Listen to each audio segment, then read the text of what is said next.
இன்று முக்கிய அறிவிப்பை வெளியிட உள்ளதாக தெரிவித்திருந்த முதலமைச்சர் ஸ்டாலின் சென்னையில் தொல்லியல் துறை சார்பில் நடைபெறும் விழாவில் பங்கேற்றிருக்கிறார். அவர் மேடையில் உரையாற்றி வருகிறார். நேரலையை பார்க்கலாம். மாண்புமிகு சேகர்பாபு அவர்களே, மாண்புமிகு ராஜேந்திரன் அவர்களே, மாண்புமிகு சக்கரபாணி அவர்களே,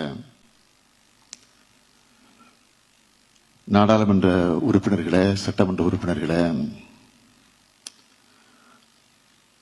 மேயர், துணை மேயர் உள்ளிட்ட உள்ளாட்சி அமைப்பினுடைய பிரதிநிதிகளே, தலைமைச் செயலாளர் திரு முருகானந்தம் ஐஏஎஸ் அவர்களே, முதன்மை செயலாளர்கள் உதயச்சந்திரன் ஐஏஎஸ் அவர்களே, சந்திரமோகன் ஐஏஎஸ் அவர்களே, கேம்பிரிட்ஜ் பல்கலைக்கழகத்தினுடைய பேராசிரியர் திலீப் குமார் சக்கரவர்த்தி அவர்களே, இந்திய தொல்லியல் துறையினுடைய மேலாள் தலைமை இயக்குனர் முனைவர் ராகேஷ் திவாரி அவர்களே,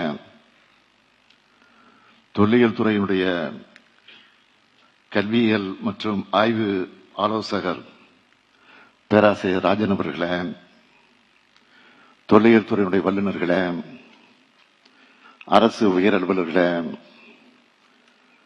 பத்திரிகை மற்றும் ஊடகத்துறை சார்ந்திருக்கக்கூடிய நண்பர்களே,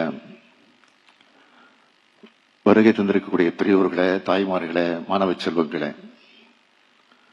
உங்கள் அனைவருக்கும் என்னுடைய அன்பான வணக்கம்.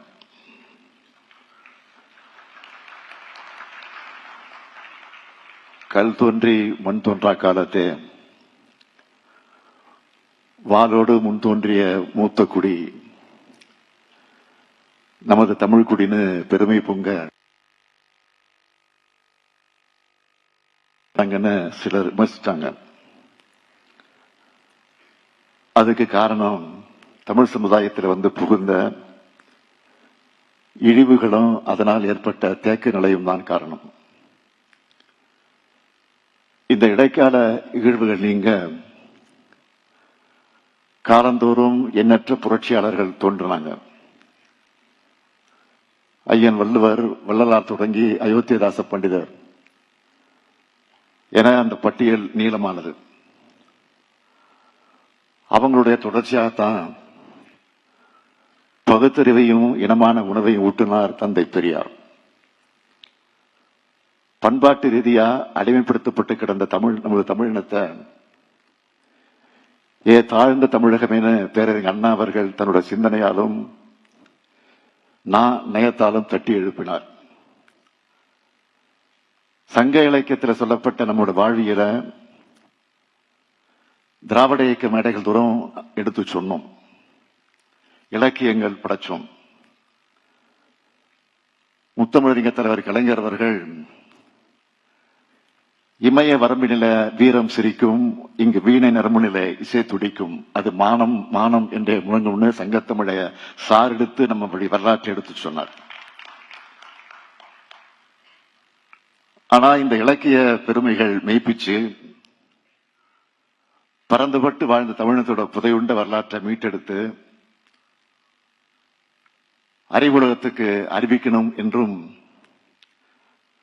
வரலாற்று படிப்பினைகள் வழியா முன்னேற்றம் நிகழ்காலத்திலிருந்து மேலும் சிறப்பான எதிர்காலத்துக்கு தமிழர்கள் வழிநடத்தப்படணும் என்றும் நம்முடைய உழைப்பை செலுத்தி வரோம். அந்த உணர்வோடு தான் நாம் இங்கே கூடியிருக்கிறோம். ஐம்பெரும் விழாவா இந்த விழாவை நடத்திக்கிட்டு இருக்கோம். இரும்பின் தொன்மைய நாட்டுக்கு அறிவித்தல், இரும்பின் தொன்மை நூலை வெளியிடுதல், கீழடி திறந்தவெளி அருங்காட்சியகத்துக்கும் கங்கை கொண்ட சோழபுரம் அருங்காட்சியகத்துக்கும் அடிக்கல் நாட்டுதல்,